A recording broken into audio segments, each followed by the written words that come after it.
The old shoebox felt heavier than it should. Dusty, worn at the corners, bound with a rubber band that crumbled the moment Jake touched it. His grandfather's handwriting scrawled across the lid. 1974, 1994, do not open. Jake Mitchell sat on the attic floor of his late grandfather's cabin in Cascade Mountains, Washington, surrounded by decades of accumulated memories. Thomas McKenzie had died 3 weeks ago at 82, leaving behind this isolated property, a lifetime of secrets, and a grandson who barely knew him. The August heat made the cramped space feel like an oven, dust particles dancing in the shaft of light from the single window. Inside the box, Jake found what would change everything he thought he knew about the quiet old man who raised chickens and rarely spoke about his past. Photographs. Dozens of them. Polaroids with that unmistakable faded quality of the 70s and 80s. The first image showed his grandfather, maybe 50 years old, standing in a forest clearing. Young, fit, wearing a ranger uniform. Nothing unusual. But the second photo made Jake's hands freeze. A creature, massive, covered in dark fur, standing upright like a man but easily 8 feet tall. Broad shoulders, long arms, a face that was almost human but not quite. And his grandfather standing right beside it, one hand extended, holding what looked like an apple. "What the hell?" Jake whispered, his heart hammering. He flipped through more photos, the creature eating from Thomas's hand, the creature sitting near a weathered cabin, the creature and Thomas side by side, like old friends. In one particularly clear shot, you could see the intelligence in the creature's eyes, the way it looked at the camera with what seemed like curiosity rather than fear. Beneath the photos, Jake found journals, 5 of them leather-bound, filled with his grandfather's meticulous handwriting. He opened the first one, dated April 15, 1974. Found tracks today near Thornton Creek. 18 inches long, 5 toes. Game Warden Reynolds thinks it's a hoax. I know better. I've been in these mountains 30 years. Something's out there. Jake's hands trembled as he turned pages. The entries became more frequent, more detailed. May 3, 1974. Saw it today. Early morning, fog still thick between the pines. Massive, at least 8 feet. Watched me from behind the old Douglas fir. Didn't run, just observed. I left jerky and apples at the tree line, gone by evening. June 12, 1974. It's been taking the food. Started leaving better offerings. Fresh salmon, berries, found a deer carcass yesterday, cleanly killed. It's hunting nearby. September 8, 1974. First real contact. I was checking traps when it appeared, 20 feet away. We stared at each other for what felt like an hour, but was probably 3 minutes. I didn't move. Neither did it. Then it made a sound, low and resonant, like nothing I've ever heard. Not aggressive, almost curious. Jake read faster, losing track of time as his grandfather's relationship with the creature unfolded across the pages. November 1974. I've been bringing food twice a week. It waits now. Knows my schedule. Yesterday it took an apple directly from my hand. Fingers gentle, careful not to hurt me. Intelligence in those eyes. This isn't just an animal. February 1975. Named him Atlas. Don't know if it's male, but it feels right. He's gotten comfortable enough to sit near the cabin while I work. Doesn't enter, but watches. Sometimes I talk to him. He tilts his head like he's trying to understand.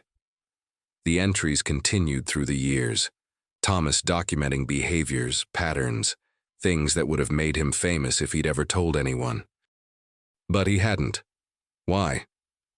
April 1976, Atlas brought his family today. Female, smaller, maybe 7 feet.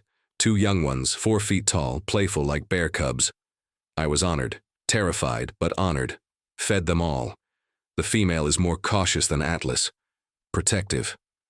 July 1978. They trust me completely now. 4 years of patience paying off. Atlas lets me sit within arm's reach. Sometimes he touches my shoulder, gentle as can be. His family comes regularly. The young ones have grown. Started photographing everything. Need proof, need to document this. But the entries from the 1980s changed in tone. March 1982, heard chainsaws west of the ridge, development coming. The lumber company bought 3,000 acres. Atlas's territory is shrinking. He doesn't understand why the forest is disappearing. June 1983, Atlas agitated lately. Found him near the new logging road yesterday. He was distressed, making those low sounds that mean confusion. Showed him the torn earth, the stumps. He touched one, ran his fingers over the saw marks. I swear I saw something like sadness in his face. October 1984. 2 hikers went missing near Thornton Creek. Search parties everywhere. I know Atlas had nothing to do with it, but people are scared. Talking about dangerous wildlife. If they knew the truth, they'd hunt him. I have to protect him. Jake's stomach tightened. He flipped ahead, looking for the answer that had to be coming. January 1987. Made a terrible mistake. Brought my nephew Robert to the cabin for Christmas. Thought the family was gone for winter. Robert saw Atlas near the woodshed. Panicked. Fired my rifle before I could stop him. Missed, thank God, but Atlas ran. Haven't seen him since. March 1987. Atlas returned last night, bullet wound in his shoulder, infected. I cleaned it. Used antibiotics meant for livestock. He let me. But something changed. He looked at me differently.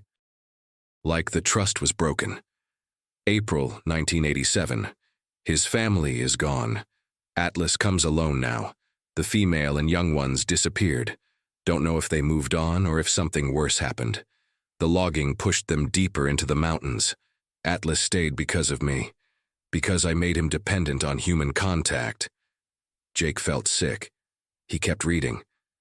June 1989. Atlas is changing. More aggressive with other animals. I've seen him kill deer with his bare hands. Brutal and efficient. He was never like this before. The trust we built made him vulnerable. He stopped avoiding humans, got too comfortable. And now he's trapped between 2 worlds, belonging to neither. September 1991. Young couple camping near my property. Found their tent destroyed this morning. They were terrified, said a monster attacked them in the night. I know it was Atlas. He's territorial now in a way he never was. I created this. My friendship made him dangerous. The final entry was dated November 1994. I'm 72 years old. 20 years I've known Atlas.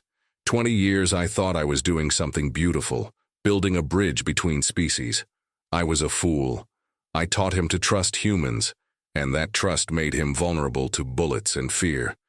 I made him dependent, then took away the forest he called home. I've seen him 3 times this year, each time from a distance. He won't come close anymore. Last week I heard he attacked a hunter near Rattlesnake Ridge. The man survived, but is organizing a hunting party. They're calling Atlas a dangerous predator. They want him dead. And it's my fault, every bit of it. I fed him. I befriended him. I made him believe humans were safe. I should have left him wild, should have let him stay afraid of us. That fear would have kept him alive. Instead, my arrogance and curiosity created a creature that doesn't belong anywhere, trusted by neither his kind nor mine. If you're reading this, know that what I did was wrong. The photos, the journals, they should be destroyed. Some boundaries exist for a reason. Some distances should never be crossed. I taught Bigfoot to trust, and I learned too late why he never should have. Jake sat in the suffocating attic heat, his grandfather's final words echoing in his mind. The shoebox full of evidence rested in his lap. Proof of something impossible, something tragic, something his grandfather had hidden from the world for good reason. Outside, through the dusty window, the Cascade Mountains stretched endlessly, full of secrets that perhaps were meant to stay buried. But Jake had found them now, and with them came a terrible question. Was Atlas still out there? And if he was, what had 20 years of broken trust turned him into? The sun was setting, casting long shadows through the pines. And somewhere in those shadows, Jake couldn't shake the feeling that something was watching the cabin, waiting, remembering the man who had lived there, the man who had promised friendship and delivered only betrayal. Jake didn't sleep that night. He sat at his grandfather's old kitchen table, reading and rereading the journals by lamplight. The photographs spread before him like evidence at a crime scene. Every creak of the cabin made him jump. Every rustle of wind through the pines outside felt like something larger, something watching. By dawn, he'd made a decision that he knew was probably stupid, possibly dangerous, but absolutely necessary. He was going to find Atlas. The morning broke cold and gray over the Cascade Mountains, fog settling thick between the trees like something solid. Jake packed his grandfather's old hiking backpack with supplies, water, trail mix, a first aid kit, the journals, and after a long hesitation, Thomas's hunting rifle. He hadn't fired a gun since he was 12, but the weight of it felt reassuring against his shoulder. The last journal entry mentioned Rattlesnake Ridge. That's where he'd start. The trail began a quarter-mile from the cabin, narrow and overgrown from years of neglect. Thomas had stopped maintaining it sometime in the 90s, letting the forest reclaim what civilization had briefly borrowed. Jake pushed through sword ferns and salal brush, his boots crunching on the carpet of pine needles and decomposing leaves. He'd been walking for maybe 40 minutes when he found the first sign. A tree, massive Douglas fir, with claw marks gouged deep into the bark. Fresh marks, the wood still pale and bleeding sap. Jake ran his fingers over them, measuring. The spacing was wrong for a bear, too wide, too high up the trunk. Something at least 8 feet tall had done this, and recently. His pulse quickened. He continued, following a game trail that wound deeper into the old-growth forest. The fog grew thicker here, muffling sound until Jake felt like he was moving through cotton. The only noises were his own breathing and the occasional cry of a Steller's jay overhead. Then he found the second sign, a footprint, pressed into the soft earth near a creek bed, partially filled with water, but still clearly visible. Jake knelt beside it, pulling out his phone to photograph it and immediately realizing there was no signal this deep in the mountains. The print was enormous, easily 18 inches long, 5 distinct toe impressions. Exactly like his grandfather had described in the journals. Jesus, Jake whispered. Something was still out here. After all these years, after everything that had happened, Atlas or something like him had survived. Jake followed the creek upstream, finding more prints, more claw marks on trees, and then something that made his blood run cold. A deer carcass. Recent kill, maybe 2 days old, torn apart with brutal efficiency. The rib cage was cracked open, organs removed with precision that seemed almost surgical. This wasn't how bears or cougars killed. This was something else. He was so focused on the carcass that he almost missed the sound behind him. A branch breaking, deliberately, heavily. Jake spun around, fumbling for the rifle, his heart hammering so hard he could feel it in his throat. The fog swirled between the trees, shapes moving in and out of focus. For a moment, he saw nothing. Then about 50 yards away, a shadow emerged. Massive. Upright. Watching. Atlas. Jake's voice came out as a croak. The creature didn't move, didn't make a sound. Just stood there. A dark silhouette against the gray morning. Impossibly tall. Impossibly broad. Jake could feel the weight of its gaze, assessing, remembering perhaps, connecting this young man to the old one who had fed it apples decades ago. Jake slowly lowered the rifle, letting it hang from its strap. His grandfather's words echoed in his mind. I taught him to trust humans, and that trust made him vulnerable. I'm Thomas's grandson, Jake said, his voice steadier now. Thomas McKenzie. He wanted me to understand, wanted me to know what happened. The creature shifted, a rumble emanating from deep in its chest. Not aggressive, but not friendly either. Wary. After a long moment, it turned and began to move away, disappearing into the fog with surprising silence for something so large. Jake stood frozen, his legs trembling with adrenaline. He'd seen it, actually seen it.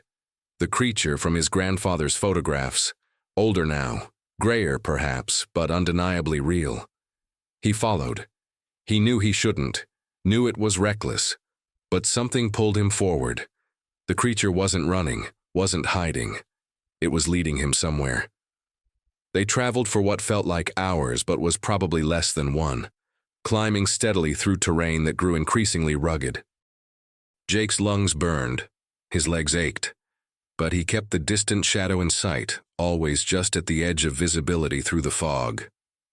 Finally, they emerged into a clearing, an old logging site, abandoned decades ago, now reclaimed by moss and blackberry vines. In the center stood the remains of a cabin, more decrepit than his grandfather's, half collapsed, its roof caved in and walls weathered to silver. The creature stopped at the tree line, turned to look at Jake one more time, then melted back into the forest. Jake approached the cabin cautiously. The door hung from one hinge, groaning as he pushed it open. Inside, the air smelled of earth and rot and something else, something animal.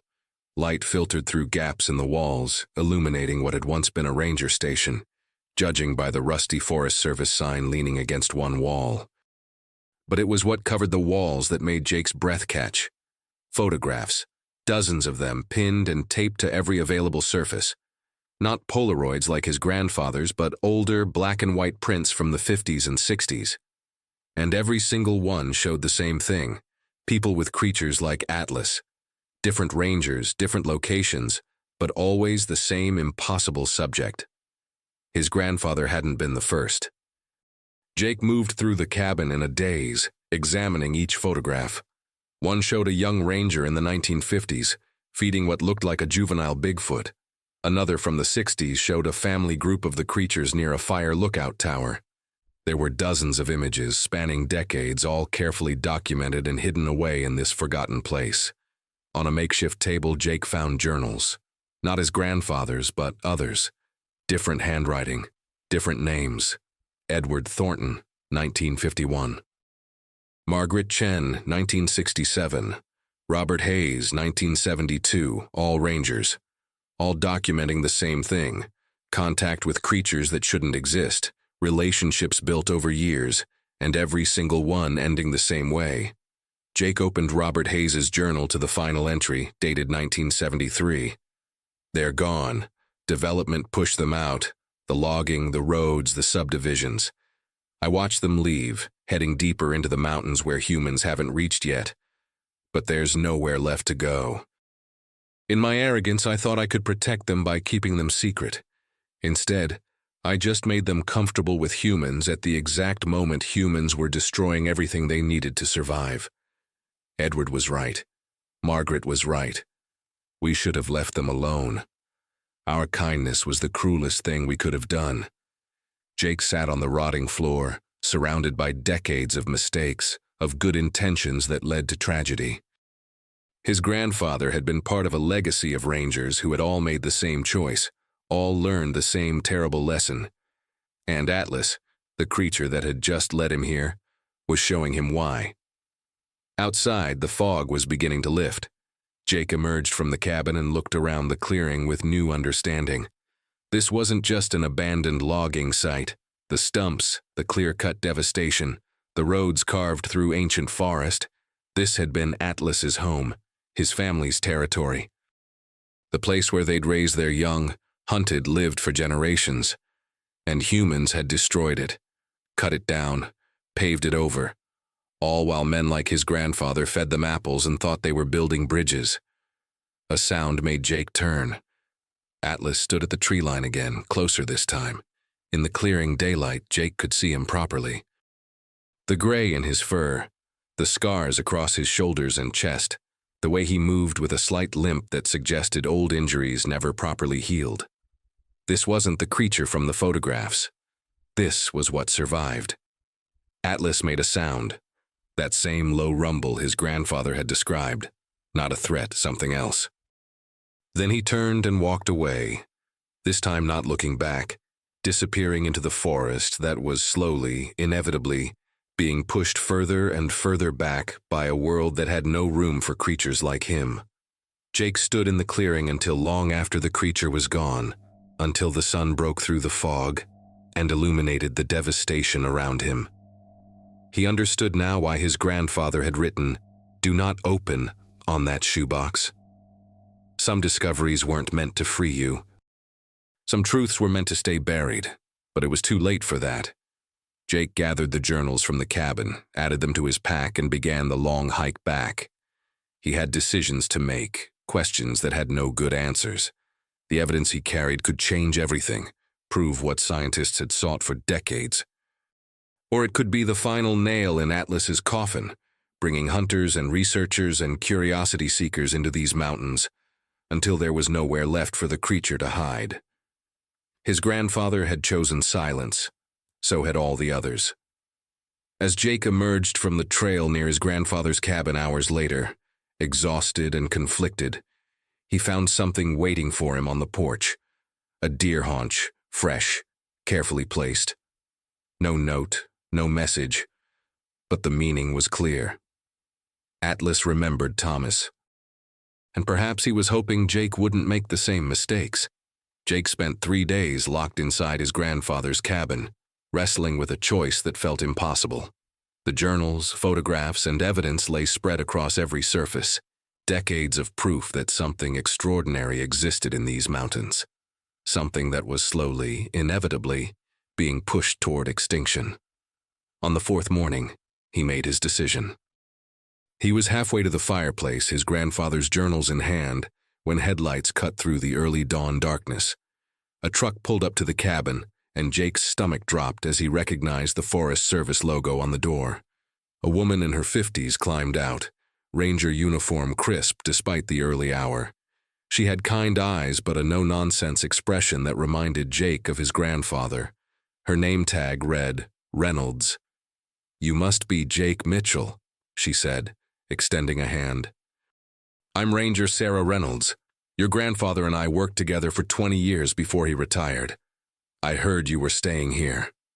Jake shook her hand, his mind racing.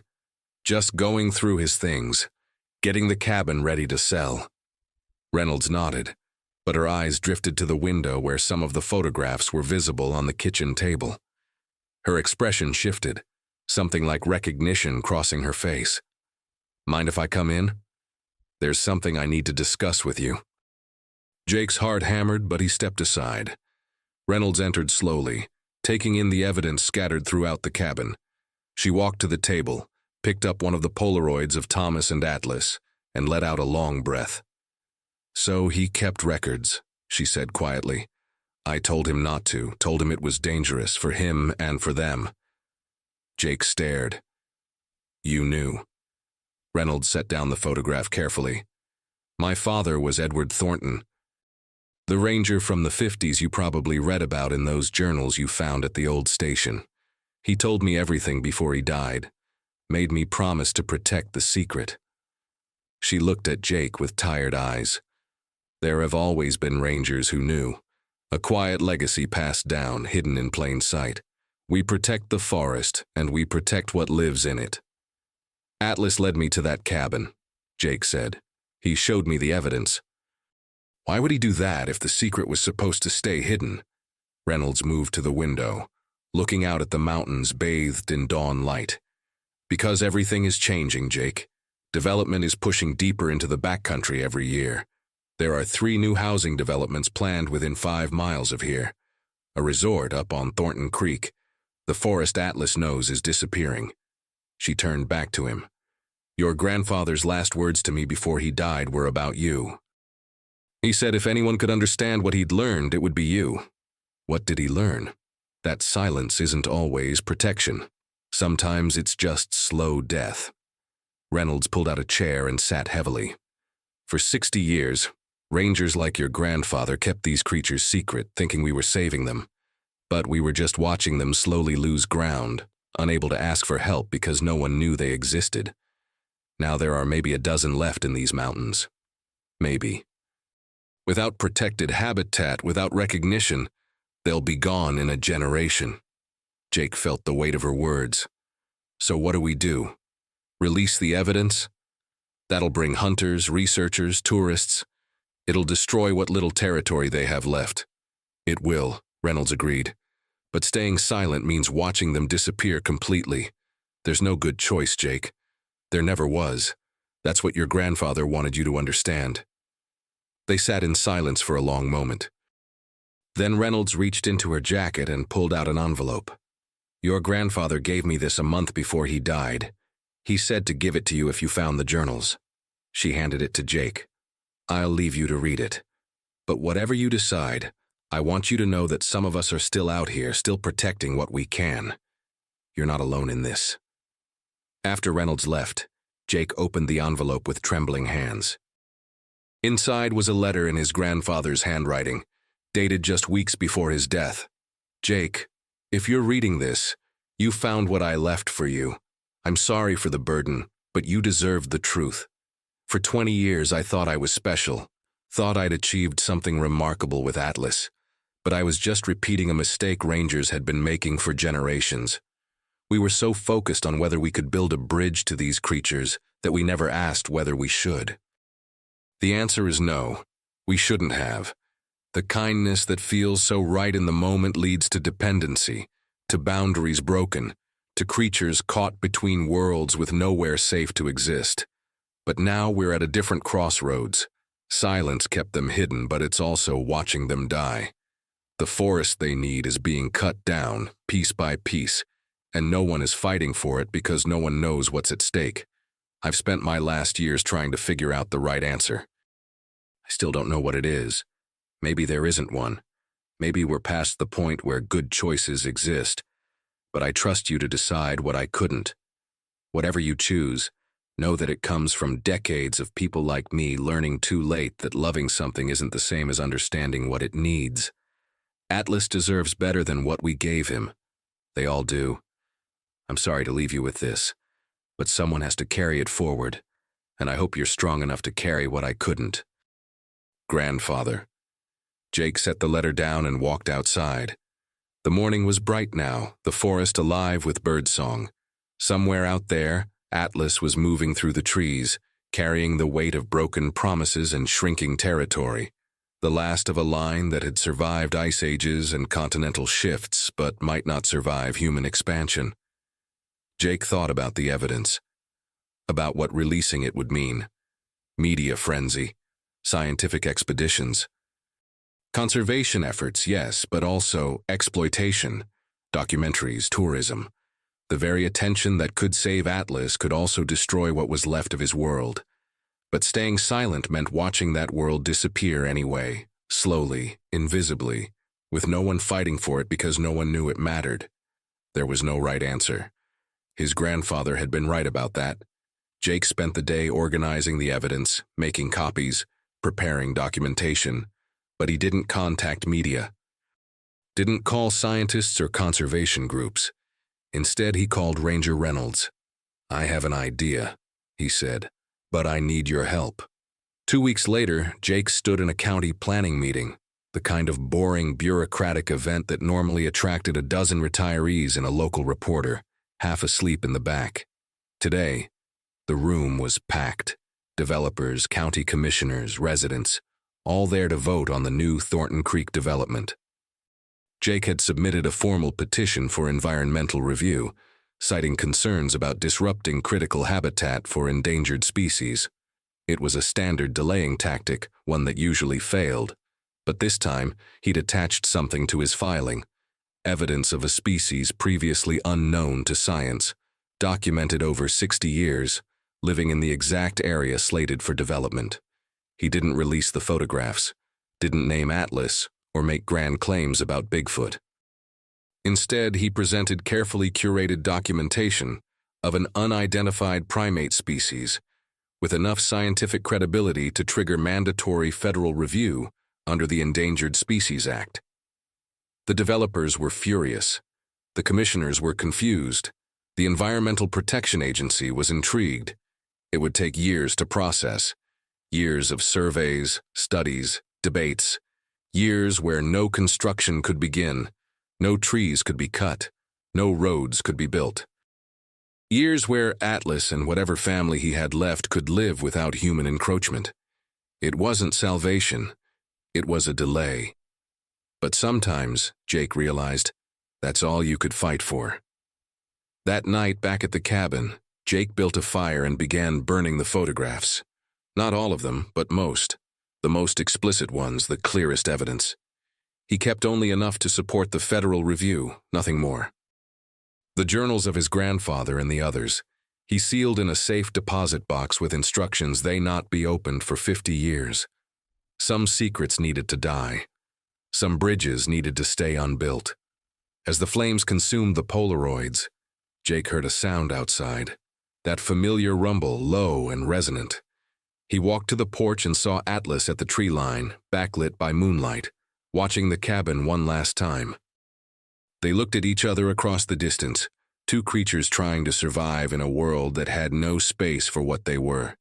Jake raised his hand, not in greeting but in goodbye. Atlas rumbled once more, then turned and disappeared into the forest. Jake never saw him again. 6 months later, the federal review was ongoing. The development was stalled. Local newspapers ran confused stories about mysterious wildlife sightings and bureaucratic delays. Scientists arrived to conduct surveys, but whatever they were looking for, they never found it. The creatures had learned over generations to stay hidden when it mattered. Jake sold his grandfather's cabin but used the money to buy the land around it, creating a private conservation easement that would prevent development in perpetuity. It was a small piece of forest, barely 100 acres, but it was something, a buffer, a promise. He thought about his grandfather's words often, about trust and betrayal, about the cruelty of kindness given without understanding, about the weight of carrying secrets that could save or destroy. There were no right answers. There never had been. But Jake had learned what his grandfather spent 20 years figuring out. Sometimes loving something means letting it go, means accepting that the distance between species isn't a gap to be bridged, but a boundary to be respected. Means understanding that the best thing you can do for something wild is give it space to stay that way. Somewhere in the Cascade Mountains, if you know where to look and how to read the signs, there are still massive footprints in the soft earth. Still claw marks on ancient trees, still shadows that move through the forest with purpose and intelligence. And somewhere in those mountains, Atlas still walks, carrying the lessons of 20 years with a man who taught him to trust, and the legacy of a grandson who finally understood why he never should have. The forest keeps its secrets, and this time, that's exactly how it should be.